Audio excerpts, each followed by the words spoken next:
రాబో కాలంలో మనుషులు ఎలా ఉంటారో దేవుడు ముందుగా తెలుసుకున్నాడు. భవిష్యత్తు ఎరిగిన దేవుడు ముందుగానే ఎలాగో వ్రాయించాడో ఒకసారి చూడగలిగితే తిమోతికి రాసిన 2వ పత్రిక 3వ అధ్యాయము 1వ వచనం. అంత్యదినములలో, అంత్యదినములు అనగానే ముగింపుకొచ్చిన దినాలు, ఈ లోకానికే ముగింపు. అపాయకరమైన కాలములు వచ్చునని తెలుసుకొనుము.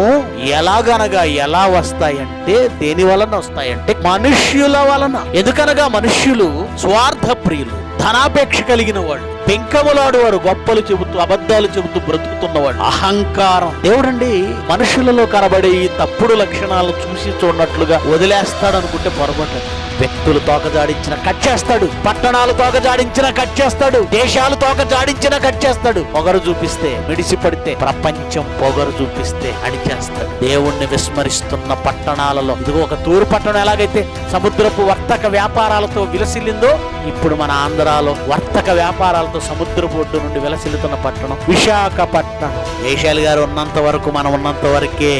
ఆ తర్వాత విశాఖపట్నం కూడా తూరు పట్టణంలో కనుమరుగు కాబోతుంది. అక్కడ అదే అహం. జయశాలి గారి లాంటి మంచి భక్తుడు, మంచి జ్ఞాని అక్కడ ఉంటే ఏమంటే అక్కడ వాళ్ళు ఎవరు ఆయన పట్టించుకోరు. ఆయన ఎవరో తెలియదండి సరిగ్గా చాలా మంది. అహం, గర్వం. ఇసుకను సరిహద్దుగా నియమించి సముద్రపు పొంగును అణిచిన నాకు మీరు భయపడరా నా సన్నిధిని? వణికిస్తాడండి ఒకరోజు.